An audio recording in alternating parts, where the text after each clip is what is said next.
Is the UK producing enough scientists and engineers? Are the government and private sector spending enough on research and development? And how does innovation translate into internationally competitive industries and well-paid jobs? The UK Innovation Report from Cambridge Industrial Innovation Policy tracks these important questions and more. The report, released annually, puts the UK's industrial and innovation performance in a global context and brings together in a single place innovation and value-added indicators in a concise and accessible format. To remain competitive and thrive, the UK will need to modernise today's industries and reduce carbon industries whilst nurturing the industries of tomorrow. This will require a clear understanding of the interplay between innovation and industrial performance, making the UK Innovation Report an essential resource.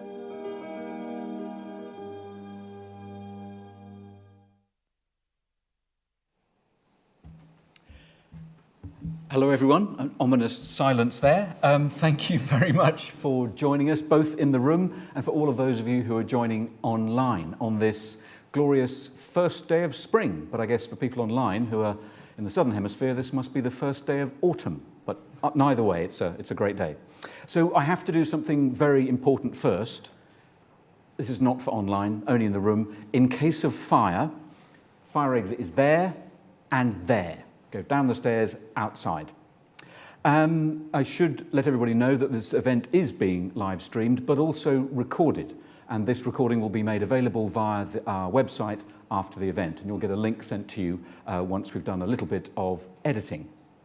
So I'm Tim Minshall. I'm from the University of Cambridge Institute for Manufacturing, and I'll be chairing today's launch of the 2025 UK Innovation Report. And so clearly this is a very interesting time for innovation and industrial policy and industrial activity for the UK, given all the things that are going on that don't need explaining here. But my role is just to go briefly through the agenda before handing over to those who have the real knowledge and real content here. So this welcome will finish very shortly, and then I'll hand over to Lord David Sainsbury, University of Cambridge Chancellor, and also the former UK Minister for Science and Innovation, to set the scene for what is for the report itself. Then I'll hand over to Dr. Carlos López-Gómez, Head of the Policy Links Unit at the Institute for Manufacturing, to draw out the key findings from this year's report. Then we're going to switch to a panel discussion. I'll introduce the panellists at the time, but the idea there will be we have a series of themes we'd like them to comment upon. But then there will also be time for questions from the audience too. So as we're going through this, please be thinking up and reflecting on any possible questions, both for those in the room and also online. Of course, please have your questions ready too. And our colleague Elizabeth will be monitoring those questions and making sure we do come to those as well. We'll then wrap things up at about 5:25, giving you time to go back to other things you're doing. And I'll summarise roughly what we've covered during the afternoon. So, without further ado, could I please invite Lord Sainsbury to set the scene?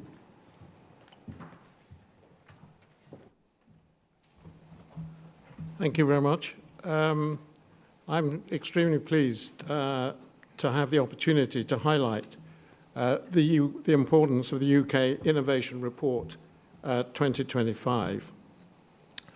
I think it's one of the extraordinary things that while economists cannot agree why in the last 35 years the UK, in common with other G7 countries, has had a low rate of economic growth. In fact, the explanation is very simple. Around about 1990, three main economies in the world began to be transformed into dynamic market economies. Deng Xiaoping started introducing major market reforms into China.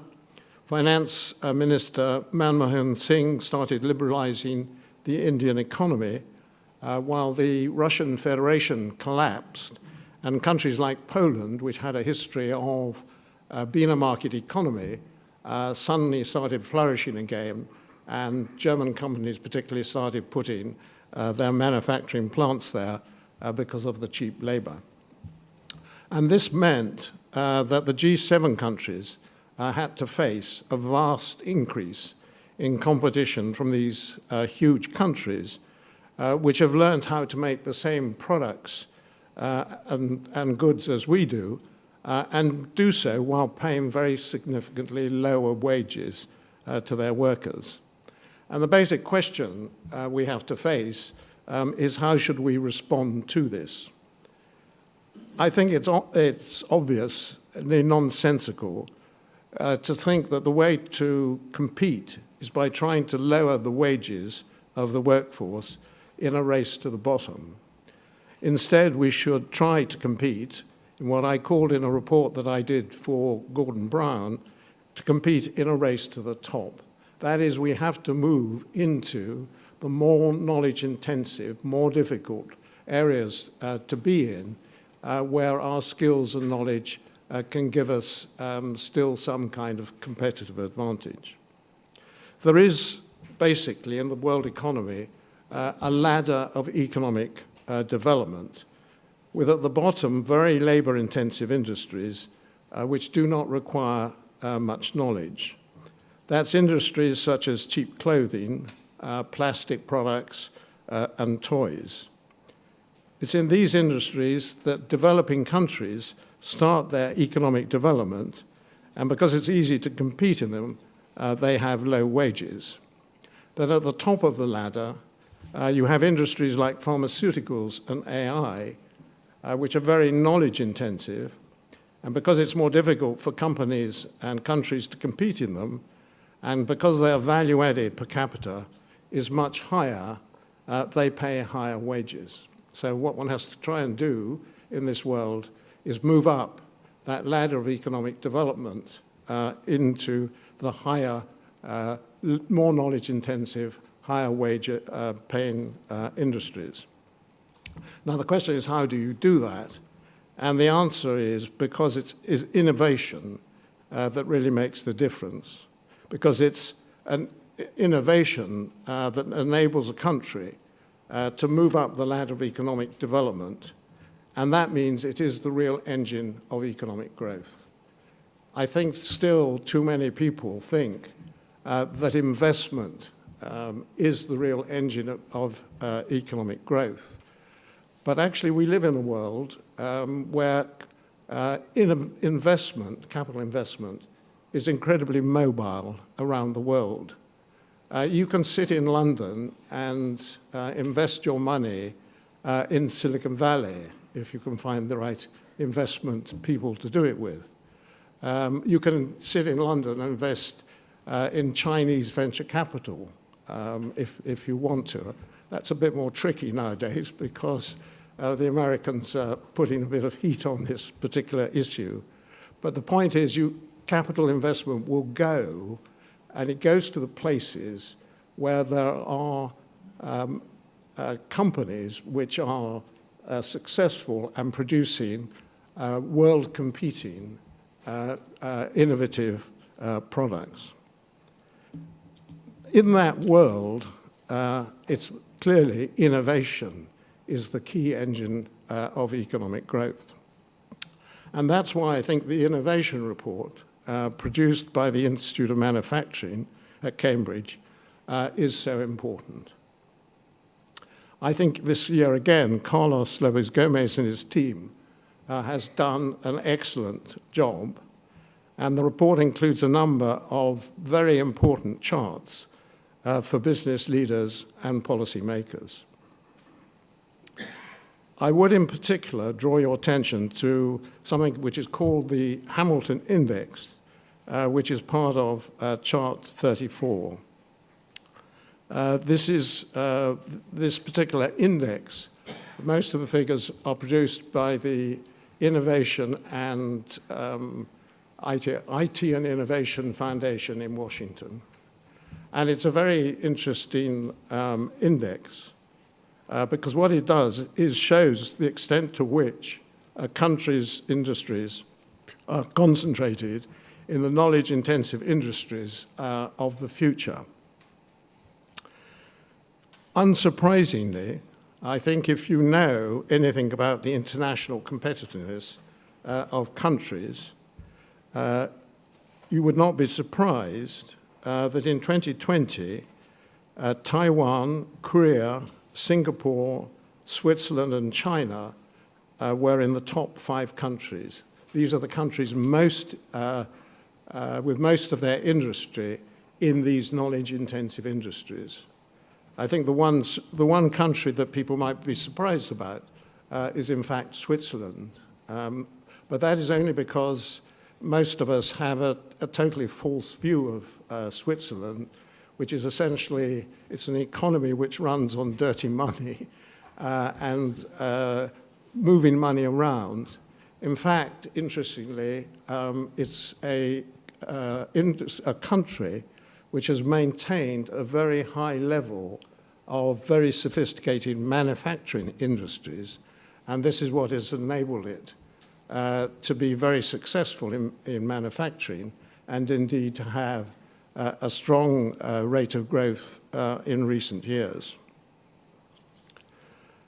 This shows why we face a massive challenge in this country and why the government's growth strategy needs to focus much more on innovation and how we can strengthen our position in the knowledge-intensive industries in the future. It's not enough just to be saying, we want to be more innovative. We have got to be innovative in these knowledge-intensive industries so that we can compete against other countries who are also aware of this situation and are trying to move up in these knowledge-intensive industries of the future. I think the government's industry sector strategies can make a major contribution to moving up this ladder of economic development, but they will need to focus on sectors and not on groups of industries such as those they categorize as advanced manufacturing, which have in fact rather little in common. I mean, it's an absurdity to have a strategy which covers both the car industry and the aerospace industry, because these have very, very different strategic needs. Aerospace, we do have potentially a competitive advantage and something we can build on. The car industry is not in that position, and there is no conceivable way that we can be a leading player in that field. I think it's also true that in these sector industry strategies, they need to be created from the bottom up by people in the industry who actually commit to a strategy of innovation rather than just being set up by panels of officials and businessmen from a range of industries. This has to be done as they do it in Singapore with real bottom-up approach from industry. So clearly, if there's one message, I think, in all this, it is that it's not going to be easy, but if we know what we have to do, it should be much easier. And I think the UK Innovation Report 2025 gives us a mass of information about what we need to do, and then therefore is an extremely important contribution to this discussion. Thank you very much.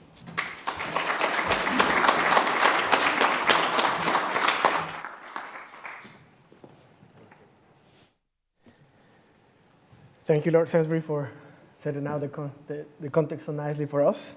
Good afternoon. I'm Carlos López-Gómez. I'm part of the Cambridge Industrial Innovation Policy Group, and it's my pleasure to be here today to introduce the UK Innovation Report 2025.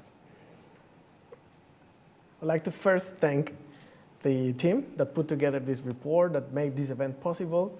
You can see their photos here. They're sitting around that side of the building, so please save your toughest questions for them, perhaps after drinks, or during drinks, rather. And of course, thank you so much for being here today, for taking the time, especially those who have to travel to be here. Now, what is the UK Innovation Report and why does it matter? There are plenty of reports that are looking at innovation and a great number of indicators that are trying to measure innovation. But what the UK Innovation Report aims to offer is a clear, accessible resource that helps bring together the dots, connecting the different databases that we have at the national and international levels. So we try to do this in 3 ways. First, we curate key indicators that give us a picture of the UK's innovation and industrial landscape, benchmarking the UK against leading economies, and providing a data-driven evidence base to inform policy. So ultimately, we want the report to be just more than statistics. We want it to be a tool for national dialogue that helps inform industrial and innovation strategies. So this is the 5th year of the report, and we're pleased to see it increasingly referenced in industry reports as well as policy documents. Now, this year's report includes around 50 charts divided in these 5 sections that you have on your left. You'll be pleased to know I won't go through the 50 charts, but rather I'll cover 5 key messages that capture the most important findings. Now I'll go one by one on this. So key message number 1. This is a defining moment for UK's industrial competitiveness. This chart shows the shares of global manufacturing value added for the G7 countries and China over the last 20 years. Once upon a time, the year 2000 to be precise, the G7 countries collectively accounted for around 56% of global manufacturing. However, by 2022, I think it's already mentioned by Lord Sainsbury, this share had dropped to just 33%. So a decline of nearly 23 percentage points. Meanwhile, China, which is in blue in this graph, went up and surged from 6.4% to 31%, making it the world's leading industrial player. So this is a staggering shift that we have seen in just over 2 decades. Now, what you see in this moving chart is the top 15 countries in the world by manufacturing value added. You can clearly see China going to the top quite quickly. And in 1998, the UK was ranked 4th in the world. By 2023, it had fallen to 11th place. So the UK's share of manufacturing value added dropped from 3.1% in 2002 to 1.9% in 2022. You'll see that it's not just China. Countries like India and Indonesia are rapidly becoming major players as well. Now, there are many issues with composite rankings and indicators, but we have included a couple of them in the report, specifically looking at the industrial competitiveness. So Lord Sainsbury has already mentioned the Hamilton Index. And what the Hamilton Index says is that in the last 20 years, the UK basically has lost the global market from 4.4% to just 2.6% in a selection of 10 advanced industries, including manufacturing and services industries. But this other index is the United Nations Competitive Industrial Performance Index. It measures the capacity to produce and export goods, technological sophistication, and overall impact on global industries. So as you can see in this table, the UK has gone from 11th place to 15th, which is another proxy for this declining competitiveness that we have been discussing. Meanwhile, China has gone up, along with other economies such as South Korea, Taiwan, Singapore, and Malaysia. Now, this chart shows global export shares in selected industries, with the UK in red, G7 countries in yellow, and China in blue. So the trend is clear. If you look at China, the blue line, China's export share has grown rapidly, particularly in computers and electronics and machinery and equipment. For the UK, we can see that the decline is most pronounced in industries that have been historically strong in the country. So, pharmaceutical sector, the UK is one of the top UK's export industries. It saw its global export share drop by 5.3 percentage points, while transport equipment, which includes aerospace, maritime, and railway equipment, declined by 4.2 percentage points, as you can see there. Now, but let's be clear. All this doesn't mean that the UK's manufacturing has shrunk in absolute terms. And this is still comparable to countries like Italy and France. However, the decline serves as a wake-up call. The UK still has world-class capabilities in a number of high-value sectors, but reversing this trend will require a huge effort in the context of growing global competition. So a key conclusion from this section of the report is that the UK's industrial strategy offers a historic opportunity to focus efforts and rethink how to revitalize high-value industries in the UK. Now, key message number 2. Manufacturing is receding, but it's still vital to the UK economy. Now, the report shows that manufacturing value added as share of the GDP, of the total economy of the UK, has reduced by around 40% in the last 20 years. So from 15% of the economy to around 9% of the economy. However, this chart shows that in terms of capital investment, manufacturing remains the largest contributor, followed by construction and education. This doesn't include real estate. Now, this chart shows the critical role of manufacturing in raising UK's productivity. Alongside ICT and finance, manufacturing is among the fastest growing in productivity, with significant gains in transport equipment, machinery, metal products, and automotive between 2010 and 2022. Now, this chart looks at employment and salaries. So the last column on the right highlights median salaries. Green if they're above the national median, and red if they're below it. Just a couple of observations on this one. So this one here, healthcare, retail and administrative services, which are these ones highlighted in red, accounted for over 1/3 of all UK jobs in 2023. Yet these sectors pay below the national median salary. As you can see, that's what they're in red. Among higher paying sectors, manufacturing employment has nearly halved over the past 20 years, losing 6.3 percentage points. And you can see professional services actually has gained some ground. So it has grown by 3.2 percentage points, but this increase has not offset the job losses in manufacturing. So this means that we're seeing another worrying trend. A growing share of UK workers are being employed in lower paid sectors. So a key takeaway from this chart is the need for a data-driven approach, recognizing that both manufacturing and services are important for the UK economy in variables like investment, productivity, and jobs. Now, some sectors aren't contributed as much as they used to, not because they have become less productive, but because they're shrinking. It's not that these industries are bad for the economy, as some suggest. Rather, we should see this as losing something valuable. So we need to ask, what can be done to retain and strengthen high-value industries in the UK? Key message number 3. The UK is a leader in government support for business R&D. Now, this is a simple chart, but it provides an overview of the UK's expenditure in research and development, showing the sources of funding on the left and where these R&Ds perform on the right. On the far right, you see the famous 2.77% of GDP. This is the UK's total R&D expenditure as a share of GDP, or GERD, for those that like acronyms. So putting this into global context, the UK's R&D spending is higher than the OECD average, which is good news. However, it remains 16% lower than Switzerland and around half that of the Republic of Korea.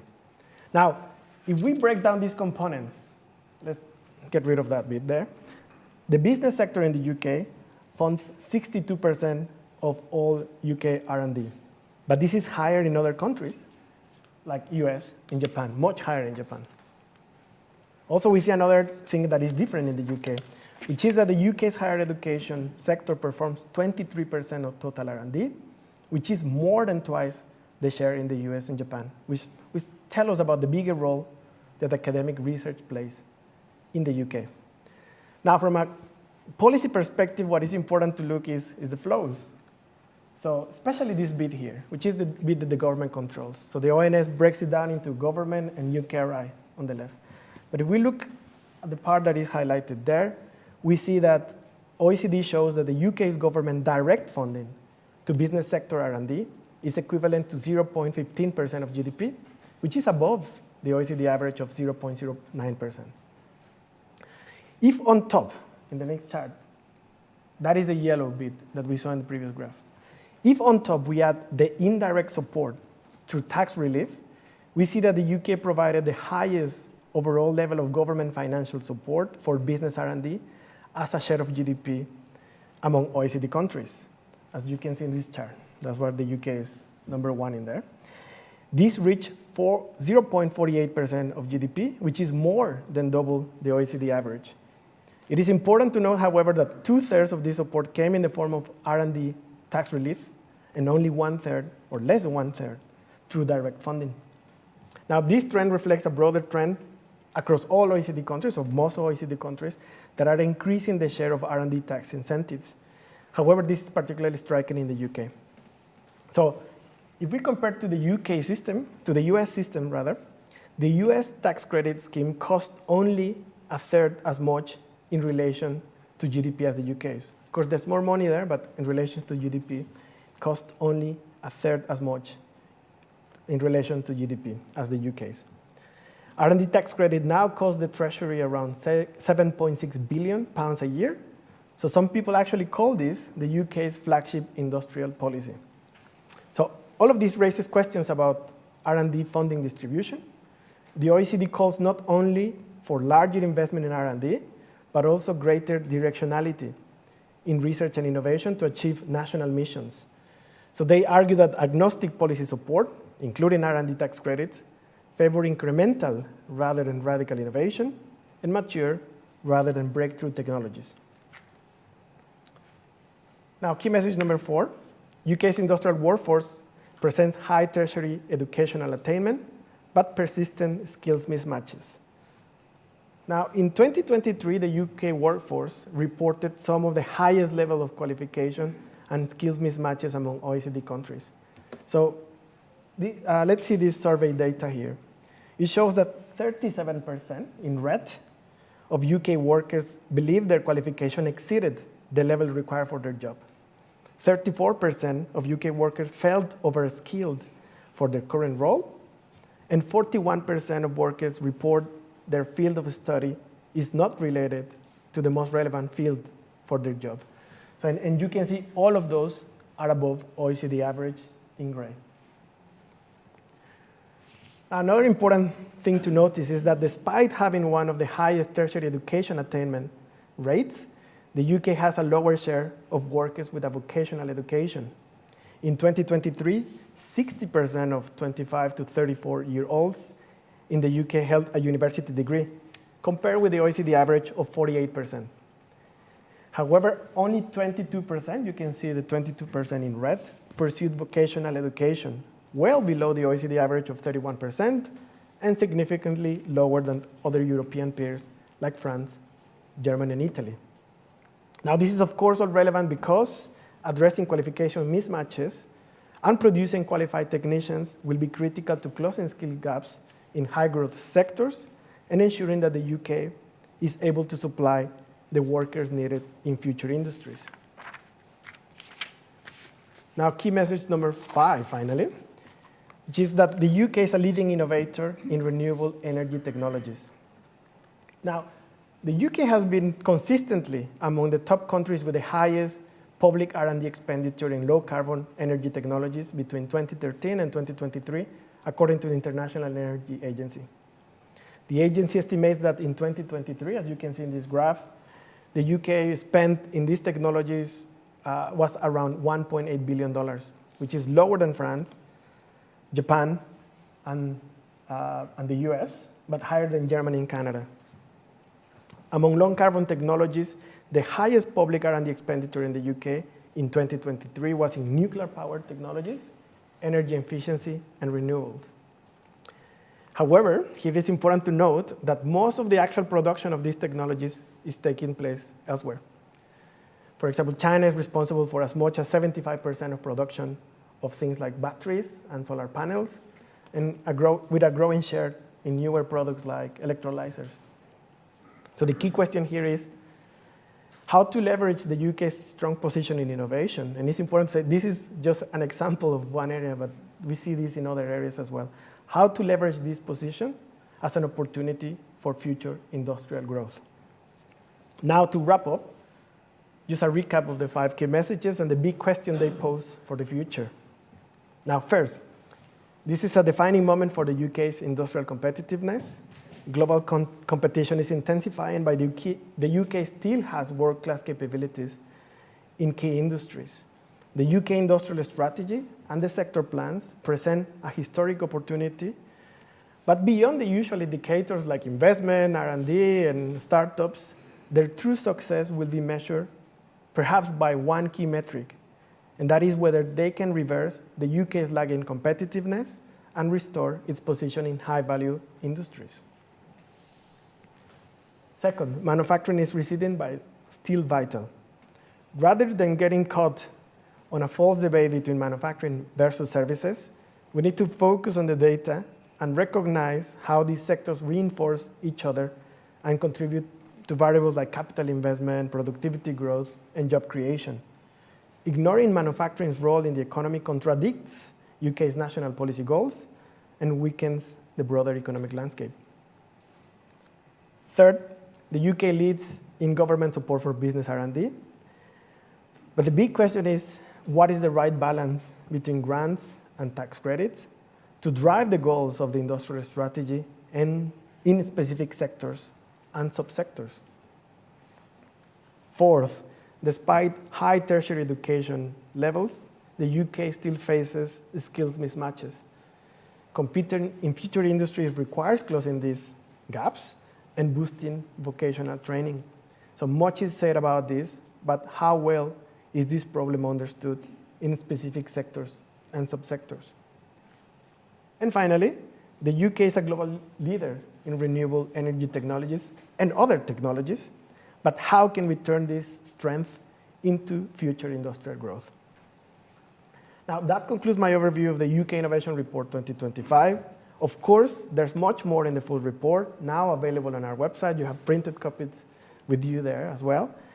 And please visit our website. We have a newly launched UK Manufacturing Dashboard as well, which is a new online resource which will be updated annually, looking specifically at manufacturing and its broader impact. Please have a look. Do get in touch if you would like to discuss. And now I'm delighted to be joined by a fantastic panel for discussion. I look forward to hearing your questions. Thank you very much.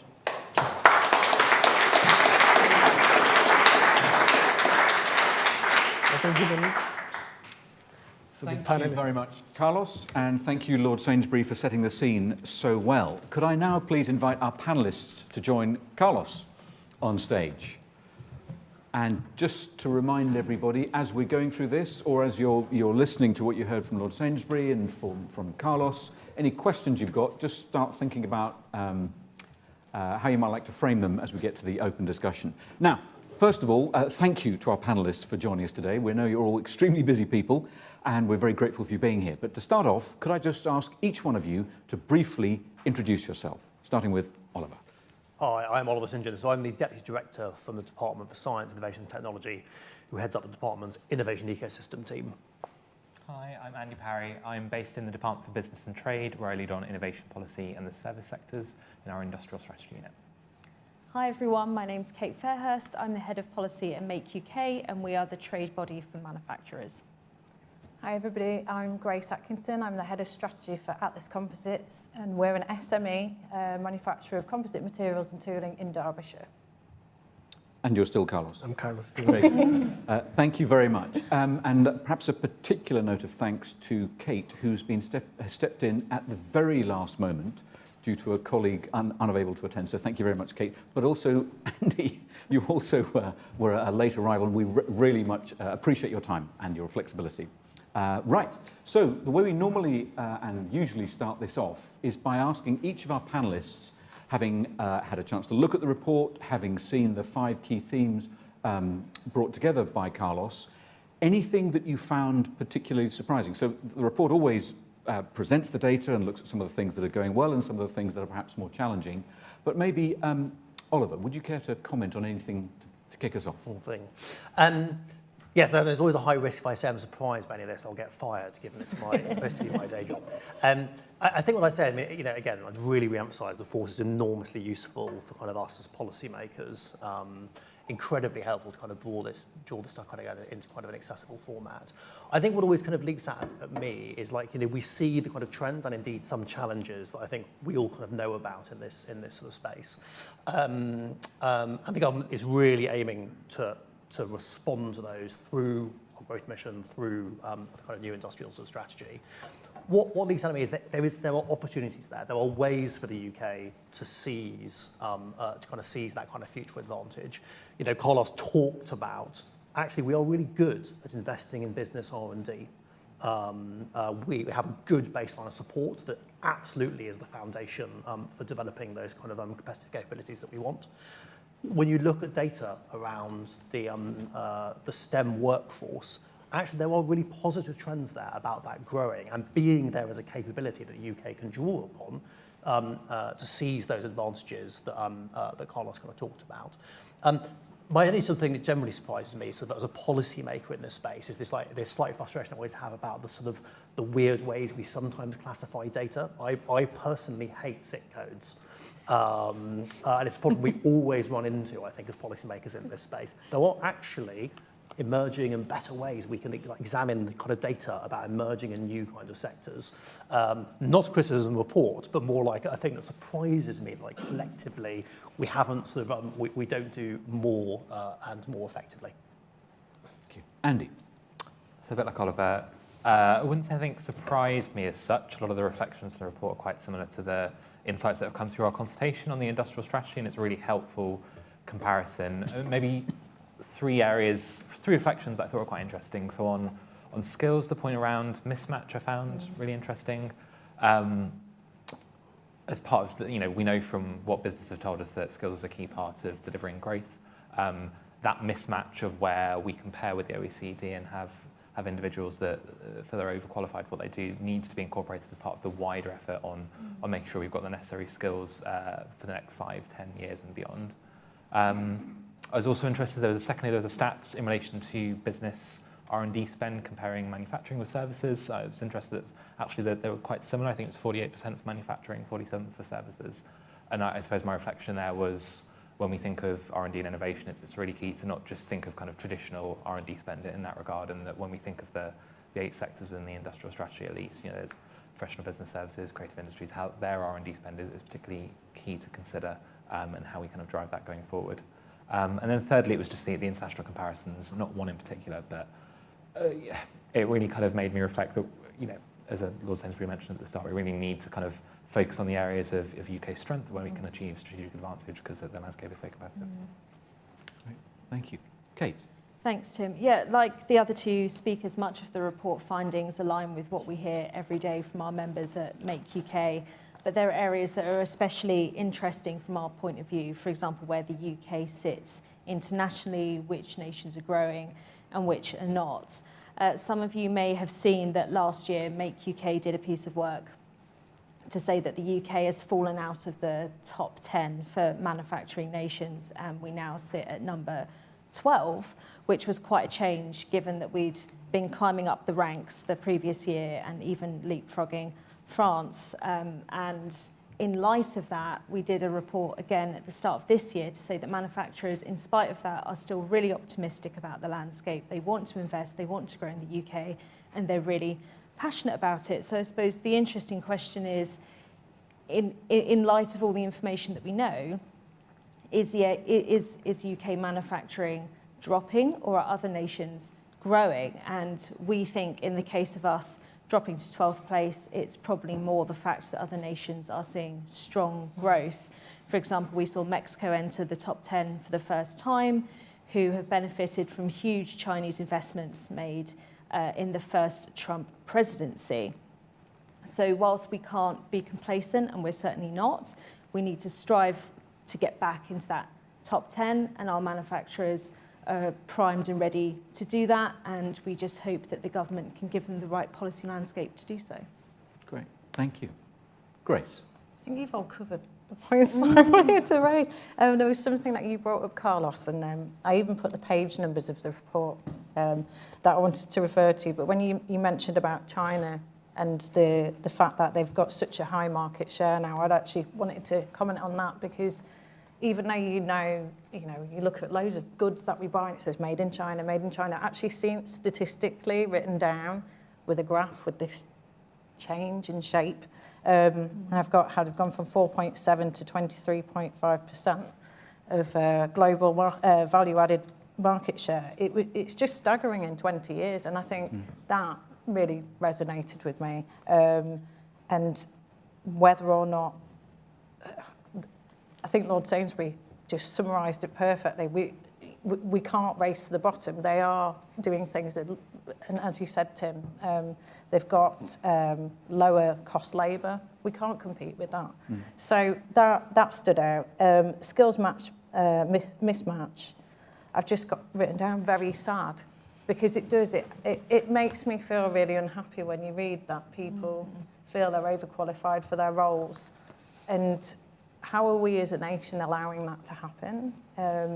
So that resonated a lot, and that's something we really do need to focus on, not just for manufacturing, but for all sectors. So yeah, I think you guys have covered everything really. I don't think I've got anything else to add. That's brilliant. Thank you for that. And did you want to add anything at this point, Carlos, given that you identified these issues? No, I'm okay. Just thought I should give you the chance. So if we maybe start to push forward a little bit and look at this issue, and starting with the global competition side of things. Things are getting increasingly, I was going to say the word hostile, I don't mean that, as aggressive competition, and it's presenting numerous challenges. Can I just stick with you for a moment, Grace, if I may, and say from your perspective, being in a manufacturing business, any comment you wanted to make on that about what things we can be doing to ensure that we do remain competitive?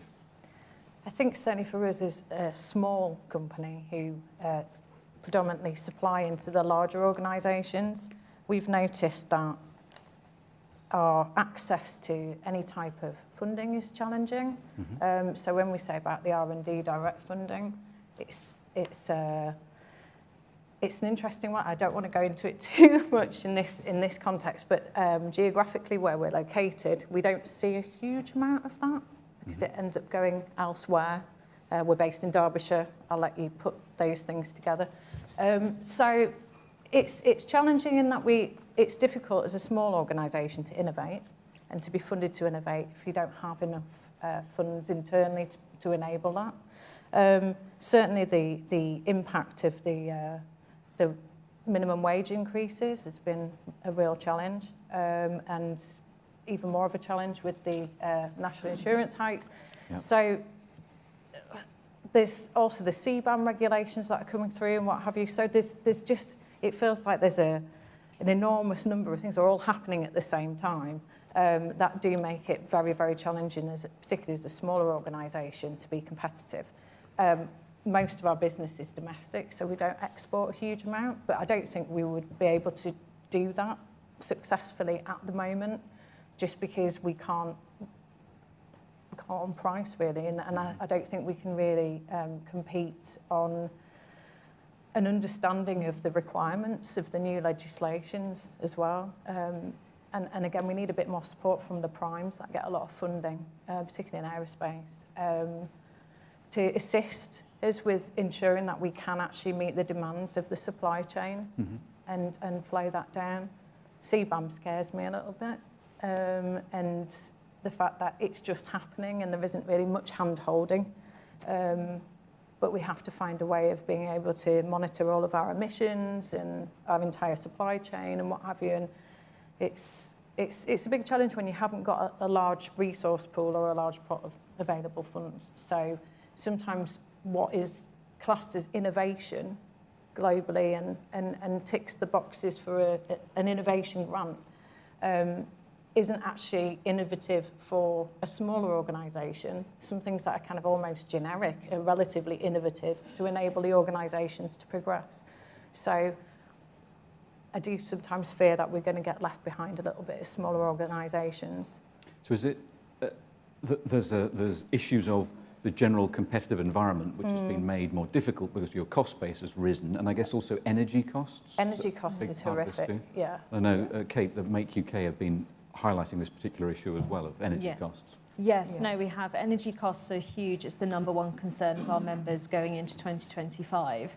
And just to echo what Grace just said, from our members' point of view, all we're hearing is that the cumulative impact of different pressures from all sides is making the competitiveness of the UK hard, whether that's regulation or whether that is costs.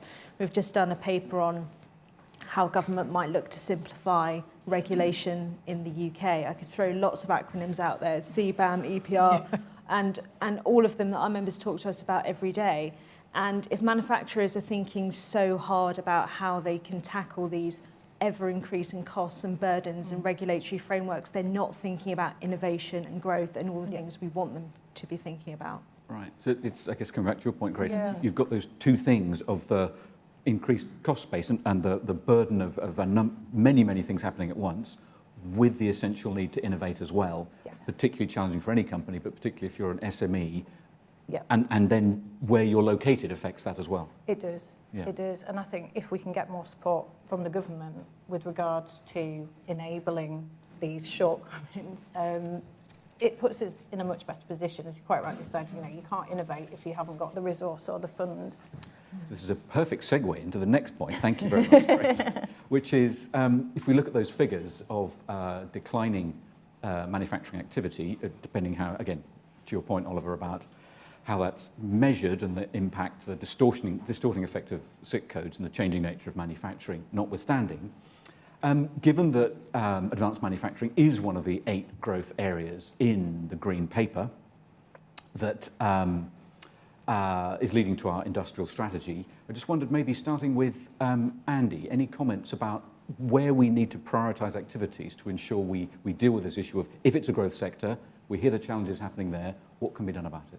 Sure. So, I mean, ultimately, it will be a mix of a range of different factors to kind of drive a strong business environment. But I suppose three reflections from me would be, firstly, around technology adoption, discussing kind of colleagues in the office this morning around, on the one hand, the UK has huge strengths in robotics, but when it comes to advanced manufacturing, companies aren't kind of adopting robotics to the same extent.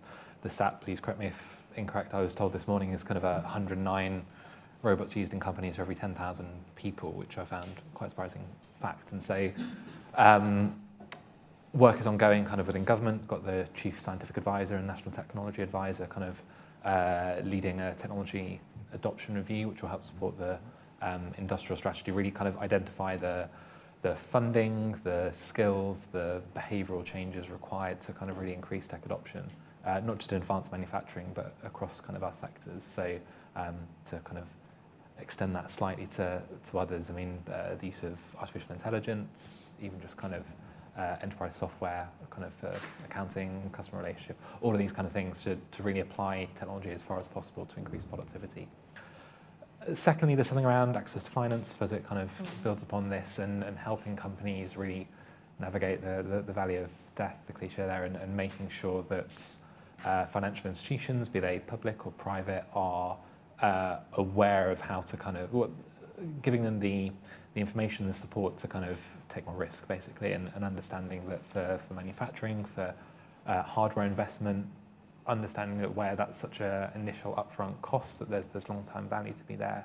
But again, kind of away from manufacturing, also understanding how to value the intangible assets that organisations have, and making sure that from be it the British Business Bank or National Wealth Fund or kind of financial markets more broadly, that it's really clear that the access to finance can be provided there. And then skills, I think, would be my kind of third reflection. I'm sure we'll probably talk about it lots more, but being clear what the skills pipeline is through to 2035 and beyond, and so understanding what skills we need now to address the immediate challenges, but also in 10 years' time when things will be completely different too. Very interesting. So there's that double issue of getting organised, getting manufacturing, getting all firms using the technologies we already have, the adoption side to it, but it has to be done in parallel with the driving forward of the innovation as well. And it's both of those things you're saying need emphasis. Yeah, I mean, that's the whole package. It's never one single thing, yeah, everything in collaboration. Interesting. Well, given that to do those things requires some government spending on that, with industry spending as well, this issue that Carlos identified and his team identified of this huge amount of public spend on the tax credits. Oliver, can I just get your thoughts on that, and whether that's being used in the right way and targeted in the way that's most effective, and whether there could be things done slightly differently then? Just your thoughts on that. So I think when I think about this, it's really important to recognise that businesses value a diversity of mechanisms to support them, because there's a real, I think, danger as policymakers thinking that every business works in the same way, is going through a linear pathway, and we all know that's not how innovation works, and it's not how businesses think or operate in practice. So it's really important that we provide them with like a diversity of incentives and support that can speak to the particular issues they are facing at any kind of given time.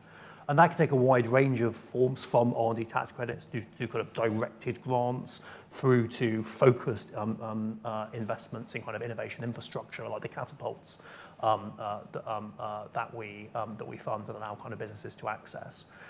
I think it's very fair to say, in the world of an industrial strategy, and with the sort of, the sort of competitive advantages that we want to kind of seize, it's very reasonable to say, actually, we could do a better job making our incentives more directed, and that has real power, because it's not just, I think the point that we made about government's spend on R&D. What actually allows R&D to have an impact in the real world and create business growth are all what we might describe those kind of pull-through factors. It is whether your regulatory system is effective for businesses. It's whether your NHS is buying the products that your innovative medtech companies are producing. And a more directed approach, I think, can allow, and this is absolutely what the intention of the industrial strategy is, can allow you to align those different levers behind your investment to deliver kind of greater impact.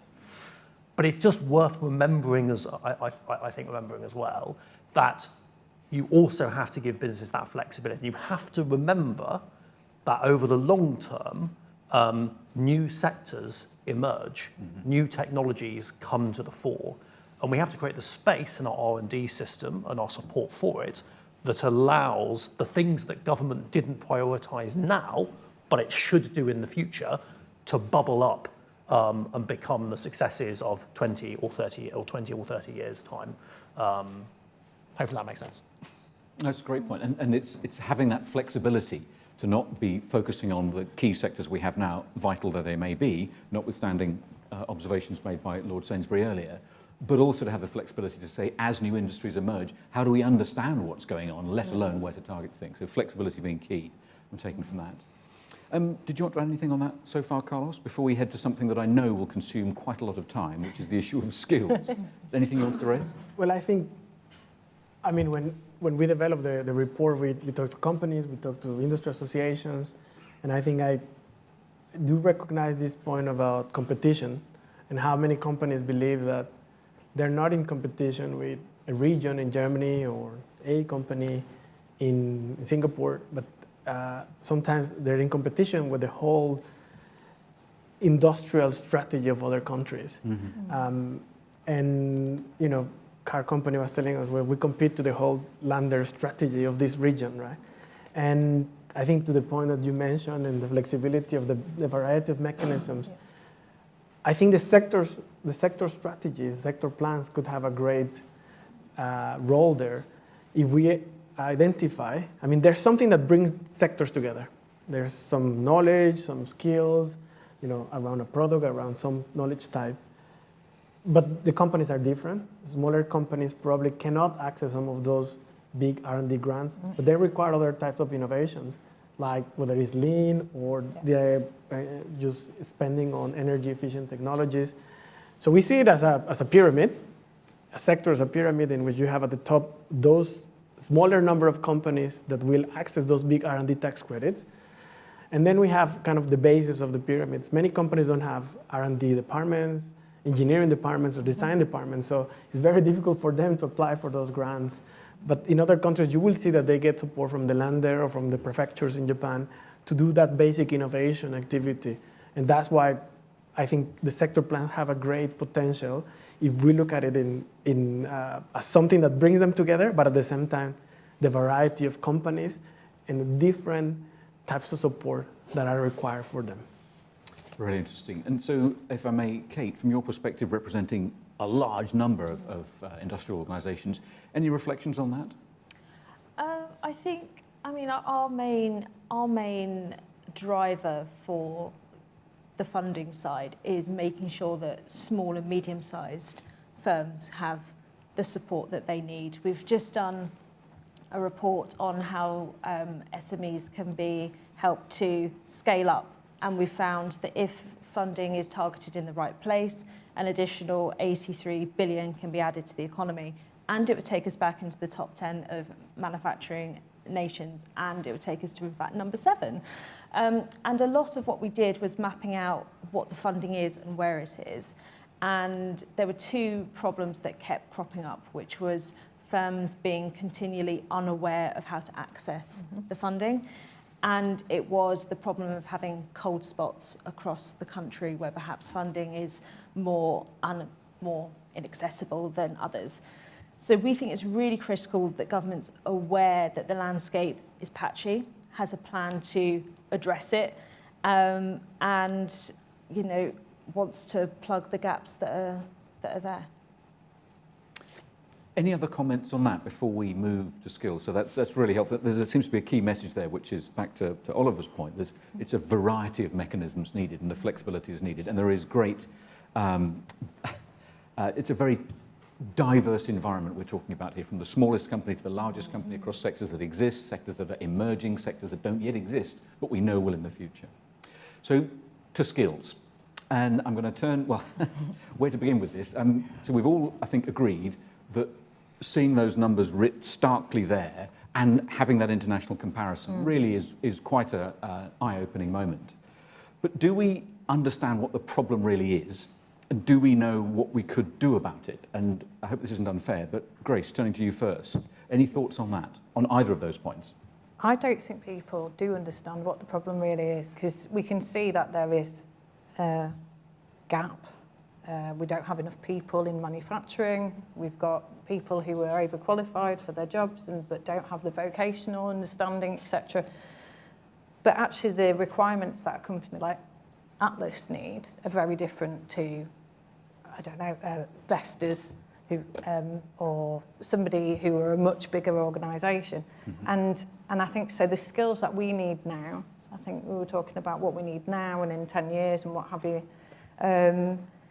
we need now to be able to catch up with where the larger players already are, just with understanding digital technologies. So there's the Made Smarter programme, for example, we're part of that, and that's been wonderful, because to get on board with the Made Smarter programme, there wasn't a huge amount of red tape to get through, which was great because we don't have people available to do that.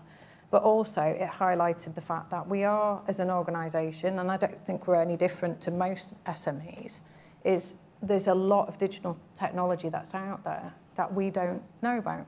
And there's a reference to advanced manufacturing, we keep talking about that, but what does it actually mean? And it hasn't really been clearly defined what advanced manufacturing is, and has it deliberately been left open to cover the point that Oliver made, because it's going to change with time. But certainly I would class what we do, even though it's quite hands-on and we do low volume, so robotics isn't necessarily the skills gap that we need, because we don't do the volume to warrant that capital expenditure. But certainly automating our processes and having more streamlined digital understanding, that is of huge benefit. So actually the skills that we need are not necessarily what one would think. They're not necessarily apprentices who are going to do the hands-on work. They could be software engineers that help bring stuff together. Right. So it's recognising the fact that manufacturing doesn't necessarily always need what you immediately think, because the landscape is changing. So it's supporting each area with what they need, which, as I said, might be different for a small company to a large company. So given that heterogeneity, that difference of needs Yeah. across multiple things. Can I bring you back in, Oliver, with your earlier comments about this need for a diverse set of approaches there? And skills does seem to be particularly challenging and particularly requiring quite a sophisticated approach. So I think all I'd say, I mean, is that first, I think there's a real point harking back to what Lord Sainsbury said about being industry-led skill space. The government's doing a lot in that space to sort of, you know, to align your skills system with what industry, and particularly sort of industry regionally, is telling you that it kind of requires to kind of develop those high growth clusters around the UK of the future. My reflection would be, it always strikes me as really important to sort of, you know, I think it's a dangerous policymaker, so you can sort of see like R&D and innovation policy over here and skills policy over here. Like, you know, they interact, but we don't necessarily always design them to be part of a kind of coherent whole. I'm really struck, one of the programs we fund are the Catapult Centres. You know, they are training thousands of apprentices. And that's an extremely effective model, because there you have like an innovation asset focusing on cutting edge skills, working with businesses at the kind of very frontier, but who are in parallel seeking to train the next generation of people really skilled in using the latest bit of technology, the latest kind of machinery. You may well say, you know, not everyone can access Catapult to the extent that they would like. There's always limited capacity, but that concept that you deliver those interventions trying to hit multiple objectives, driving innovation in key sectors and building the future skill set, seems a really powerful model for me. And this, I think, is something that's been here since, Carlos, the very first report, this issue of skills. But exactly as you say there, that slight problem from a architecture and plumbing of government point of view, that these things are regarded as slightly separately funded and separately supported activities. And just to pre-warn Andy here, we'll come to comments about that in relation to the industrial strategy in a moment, if we could, please. But first, Kate, from your perspective, this issue of skills from a Make UK angle, I mean, it's something that's massive for all of your members and is talked about constantly. Do you feel we're moving in the right direction with this? Yeah, I've not been at Make UK very long, and I've not had a single day where I haven't talked about skills with our members. It is the thing that they talk to us about, and it's the sector's Achilles heel, frankly. If I may, going to give a shameless plug to a massive piece of work that we're currently doing, the Industrial Strategy Skills Commission, which we're due to launch in just under 2 weeks, which has been a huge evidence gathering exercise. We've toured the country, spoken to employers, to apprentices, to colleges, to skills organisations, anyone who's interested in this, to get to grips with what they need to grow and thrive. And we're going to be coming up with a set of recommendations for the government to hopefully press forward with, to reverse the decline in apprenticeship starts and make sure that the skills landscape is friendlier to manufacturers. So hopefully the government's ears will be pricked on the 1st of April, not an April Fool, and we'll have the report wing their way. So yes, all in all, it's incredibly important, but hopefully we've got some ideas. Perfect. Segue into Andy. So it kind of echoes what's been said, but I mean, the industrial strategy is not going to be successful if it's just government alone. And a lot of what we're doing is making sure that, listen to what industry are telling us, that they are all kind of, as we deliver not just the industrial strategy, but the kind of the 8 growth driving sector plans, that industry are a core part of delivering that. So, you know, skills will be throughout the strategy and the sector plans, and so making sure that we understand exactly what the needs are at all levels of sectors will be key. So it just feels a really good example of why kind of industry-government co-working is essential. Great. And just to let people know, we'll be turning to the audience after this comment from Carlos. Carlos, would you care to make anything else you wanted to say about on the skills side that you didn't cover already, or in reflection to what you've heard there?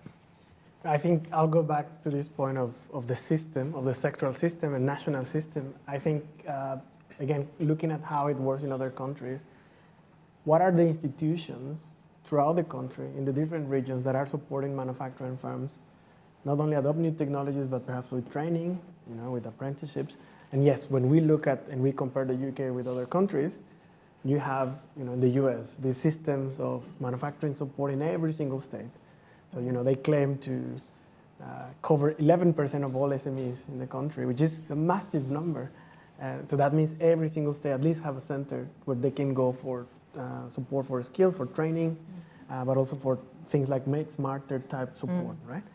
So I think that was quite striking that the UK, throughout in the last few years, decades, that institutional support, that infrastructure of support has been eroded to a certain extent. I mean, it was MAS before, Manufacturing Advisory Services, and I know people don't like to talk about it, but things have, if you compare to other countries, then you'll see, well, companies in Japan will have this kind of support, companies in the US will have this kind of support, and then again, we need to think about sectors competing against other sectors in other countries with that support that is related to technology and to skills in the regions. And yeah, the Make Smarter program, as you mentioned, is, I think many companies are welcoming the news that will be national now, but of course that has taken time. And in other countries, all they have to do is to use their existing institutions to deliver support in the regions. Whereas obviously the UK has to take those steps to rebuild these institutions of support in different regions. Great. Thank you all very much for that. Now, over to the audience, both in the room and online. If you're in the room and wish to ask a question, could you raise your hand, please? And then a microphone will come to you, because we need, oh my goodness, several microphones, several questions. Could we start first here and then there, please? And then I think there are two more. Yep, and there. Right. Please, so could you state who you are, where you're from, and your question, please? Yeah, sure. So it's John Saltmarsh. I'm now at the Energy Systems Catapult. One comment and one question. The comment, it goes back to the skills mismatch bit, which some scary numbers. I note that they're actually self-reported. And if you ask people whether they think they can do a better job than their boss, 69% of people reckon they can do a better job than their boss. So that's even worse than the numbers you're looking at there. But no, my real point is it's around procurement, and it goes back to the comment that I think it was Lord Sainsbury made about the stuff. We're world leaders in wind turbines, but all of them are manufactured abroad. How can we sort of change procurement policies so we end up buying factories to produce cable and buying factories to produce transformers, rather than simply buying transformers and cable which get made elsewhere, for example? Great, thank you very much. Can I think it was Carlos, you'd said in your data about this issue of leading but actually buying from elsewhere. Can you just clarify that we have got that right before I hand it over to others to respond? Whether we have what right, sorry? The issue of we're leaders in renewable energy technologies, but actually we're purchasing a lot from overseas. Yeah, I mean, I think the point was it's an example of other technologies where the UK, invented here, produced elsewhere, kind of phenomenon. Yeah, I think obviously renewable energies, there are some clusters of activity in the UK, Scotland and others, but yeah, it is right. I think in the procurement side, I think one mistake that sometimes we made about procurement is taking the whole government expenditure and saying this is available. It is not available. Most of it goes to salaries or to things that are committed. So I don't know exactly on which sectors we haven't done this work exactly, on which sector it has the ability to change the dial in procurement. But yeah, I think many people fail to recognize that the budgets are not as big as they seem to actually purchase things, but it might be true in certain sectors. But this is about global industries as well. Procurement will be an element, but yeah, the market is rather global, and the clients need to be global. To Oliver or Andy, any comment you wanted to make on that from a public procurement perspective, or support for private sector? So, I mean, a couple of thoughts. So, firstly, I would really like this concept of we need to pull through the R&D and innovation that we produce into impact in the public and the private sector is really key. Not just for helping the firms producing that innovation, but for actually making the public and the private sector more productive. I think that's a real kind of focus of this government. I mean, on the specific issue, so we've had the very recent Procurement Act that has a big focus on, from the public sector point of view, trying to make many more tools available for commercial teams in the public sector to work with SMEs to deliver procurement processes in a way that is far more accessible to smaller, more innovative firms, to the point that's been made, who don't always have the time to go through really complex, complex processes. I think alongside that, there's a really important thing about sort of the way that the government signals the sort of its demands about what it requires, and that I think is a kind of longer-term behavioural thing across the public sector that really requires sort of delivery teams to be going, I'm going to require this outcome in 5 or 10 years' time, and to take quite an open approach to articulating what that outcome is, so that actually there's lots of opportunities for the private sector and innovative firms in particular to go, well, because you've framed it in a relatively open way, I can tell you a bunch of new and exciting ways to deliver that outcome that you probably hadn't thought about. Beforehand. So I think a real behavioural aspect to this, and a behavioural change, I think absolutely this government is really leaning into, is going to be kind of critical. The final thing I was going to say is just that generally, whether it's in the public or the private sector, I'm always really struck by the importance of like the cluster or the region in this space. I often go and speak to kind of companies who talk about the importance of their local kind of supply chain, of their kind of local supply chain. And actually, if you've got this manufacturing firm being built next to this medtech firm who needs somebody to manufacture the sensor for their thing that allows them to sort of to detect toxins in someone's blood, actually, that kind of networking effect at the local level is incredibly powerful for allowing firms to work together, to allowing you to procure in the UK, and ultimately to land many of the positive impacts that we want from stuff being done in the country rather than overseas. Brilliant. Thank you for that. Did you want to add anything to that, Andy? No, you had. Completely agree. Great. Thank you. Right. Next question, Bear, please. Thank you. My name is Tim Page, and I run a small economics consultancy called Industrial Paradigm. Carlos, I was interested in your slides where you showed labour productivity in manufacturing rising, but jobs in manufacturing falling. Is that always going to be a straight, whenever productivity goes up, jobs go down, or is there a way of making, or would it be desirable to make manufacturing more jobs intensive, given that it creates so many high-quality jobs that other industries don't create? That was my question, but I'm also fascinated by these international industrial competitiveness rankings that show Germany going from second place to first place and all the other G7 falling. Do we know what Germany does so well that it always competes?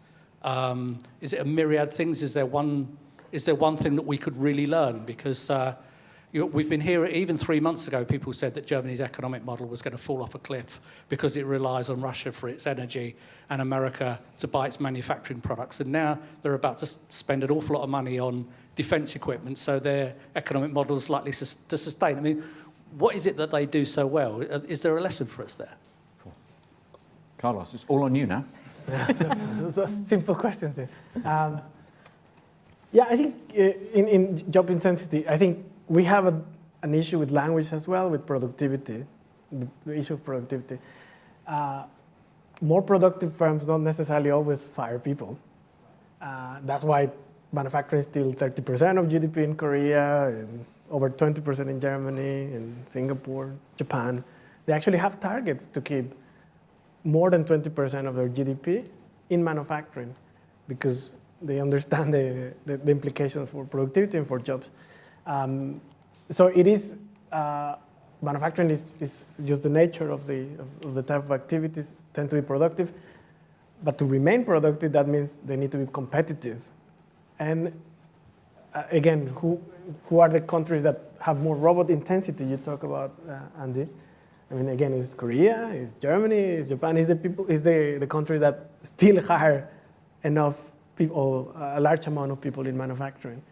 So it's not like that the more manufacturing you have, the more technological sophistication you have, the fewer people you hire necessarily, because you get market share and then you expand operations and then you hire more people. So yeah, I mean, that is quite clear that some jobs just, especially in some regions, and especially those that don't require a university degree, and there's a whole debate in the US about this, as you know, but that's why it's been called the ticket to the middle class, those jobs in manufacturing regions. And many people argue that many of the geopolitical changes that we have seen both in the US and in other countries have to do with the loss of jobs in those regions, certain type of jobs in those regions. Now, yeah, but Germany is quite complex. Of course, one of the things is that the data that we show is only until 2020. Things have changed a little bit, especially because, for example, we had a great discussion with the team about automotive industry. So automotive industry, it is really affecting Germany. The rise of China in automotive really was just in the last 4 years. China was almost not exporting anything, very little, but in the last 4 years, 5 years, it's just increased massively, mainly because of EVs and how they're affecting now Germany. So we will see the numbers a bit different if we look up to 2023 for Germany, but still, of course, it has underlying capabilities. I cannot tell you exactly what all of the aspects of the model, but one that I highlighted is the systems of support in Germany. Obviously, the Fraunhofer is an order of magnitude bigger than the catapults, and they have other things like standbys, like technical universities. Vocational training is very strong in Germany, and a job in industry is well seen in society, right? I usually have people with STEM degrees running the company rather than finance. Many things we can highlight, but I think all of those are proxies. Yeah, we're going to spend the rest of the day just talking about Germany. There's a book published by, I think, the FT correspondent with the completely neutral title of Kaputt, talking about. But this great point about that things, as you say, have changed very recently with the situation in Ukraine. So I think there's definitely two more questions. Two hands went up, but can I just turn to Elizabeth first to see if there's anything we've got online before we come to you two guys here, please? Yeah, another one for you, Carlos. This is from Luke Mackel from the OECD. Do your team look at whether there is anything unique or striking about industry-academia linkages in the UK STI ecosystem? It would be good to see if there's any similarity with other G7 or OECD countries. What linkages between?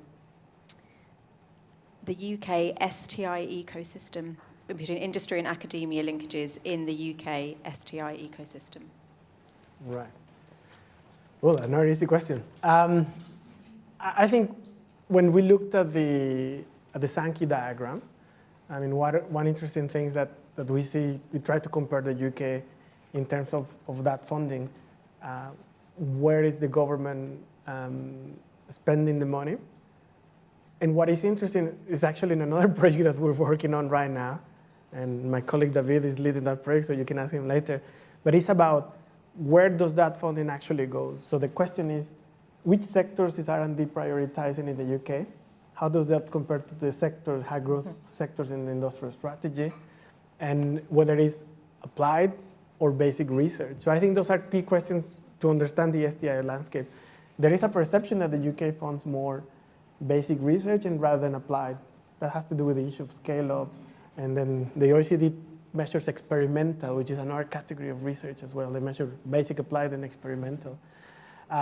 So in that project, what we're trying to do is where in this level of maturity the funding is going and to which sectors is going. We see some things that are not surprising. The UK tends to fund more aerospace. That's not surprising because this is strong, but there's issues that, like machinery and equipment, that a huge chunk of the funding goes there. And it's interesting because it's not kind of something you will think of. We also see that, for example, food and drink, which I think is the Food and Drink Federation talks about this very openly. They don't get as much funding as other sectors, despite being a huge sector in the UK. But when you look at the research intensity of the sector, it's actually more research intensive than other countries as a sector. So I think if we take sector by sector comparisons, that's why it's important, and we can probably continue in that. So your basic answer is people should talk to David. That's the main thing, yes. Fine. I should have said that. One question there, and then one here, please.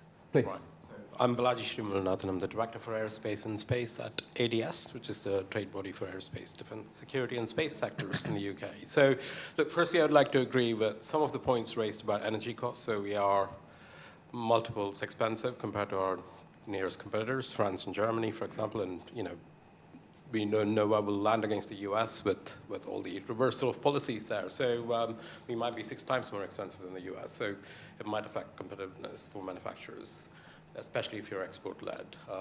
We stand no way to compete against the Americans. But just going back to the question around, or the point that Dr. Carlos made around, we seem to be doing a lot of R&D here. We don't seem to industrialize this effectively in the UK.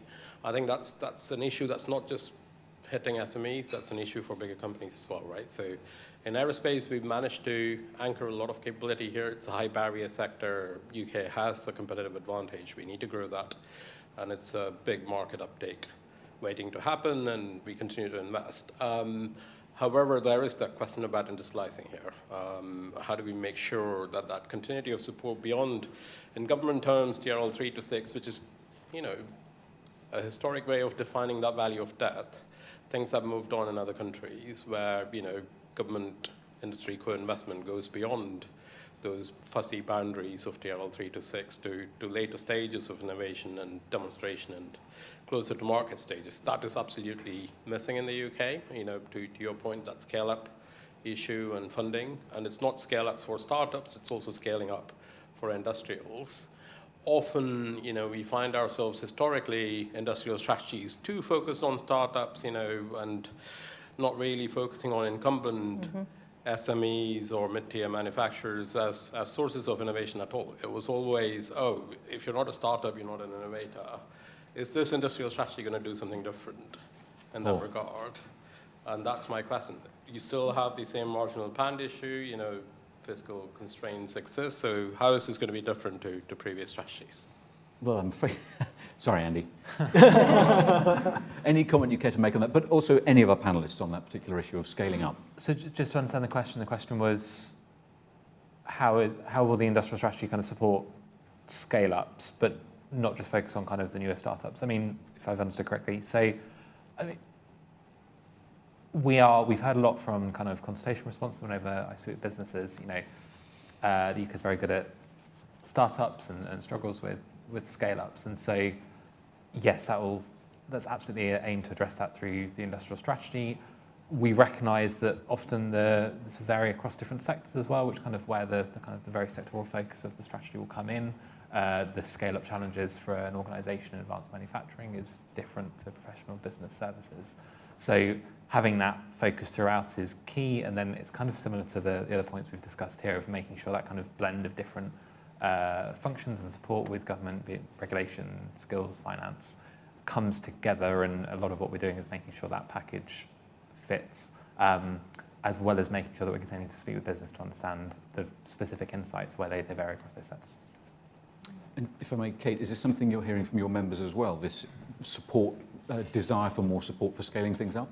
Yes, it's absolutely crucial. I've already mentioned the scale-up report that we did that outlined a series of ways that the government could look to target funding more specifically, and we're certainly looking to the industrial strategy to have some answers to that. I was actually saying to Andy earlier on that the challenge the government has for the industrial strategy is that the expectation is almost so high by this stage, and the challenge is to be all things to all people. So I don't envy the challenge, but we're certainly looking for scale-ups to be part of it, absolutely. Oliver, from a DSIP perspective, anything you wanted to add to that? No, so I just want to recognise, I think that the UK is really good because it has a really quite amazing research base at spinning out and starting up new companies. And obviously, the great policy challenge is we want to capture the value of those ideas and those firms in the UK. That is why like complementarity between the R&D system and the wider kind of systems government use to support businesses is so critical. So we have like the British Business Bank that's making big interventions in the venture capital space, providing that kind of growth capital that is critical for a startup that, you know, gets to the end of it, sort of Series A, starts to look to kind of Series B, Series C finance raises. We are really keen to make sure that that pathway of growth exists and that it's integrated together to allow those brilliant startups to become kind of scale-ups. So a really big focus at the moment. It will be a really big focus of the industrial strategy. It's a big focus of our thinking as we design the future of the R&D system. Thank you very much. Now, due to appalling chairing, I've done a very bad thing, and I hope you'll forgive me. Our final questioner, would you mind putting your question here over? Thank you for your understanding. Yes, thank you. So I can't believe that's gone past so quickly. Thank you all very much. So I think there's just a few final points here. The main one being to thank you, audience, for coming along to this event, both in the room and online as well. To Lord Sainsbury for setting the scene so well, for Carlos and his team, but particularly Carlos for presenting that, but also to our panellists. So could you join me, please, in giving them a big round of applause?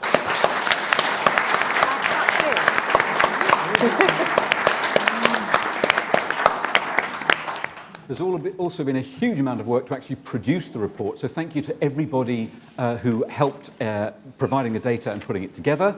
The CIIP team, the Cambridge Industrial Innovation Policy team, would be delighted to hear from anybody who has an interest in this area and very happy to make contact and follow up afterwards. The report is available both in hard copy here but also online. They, all of us would love to hear comments back on that and anything you can think of about not just what's in this year's, but how it could be improved or expanded in future years would be much appreciated too. But yes, please read it, please share your feedback directly with us or share online as well. So with that, could I say farewell to our audience online? Thank you very much for joining us. I'm checking Elizabeth.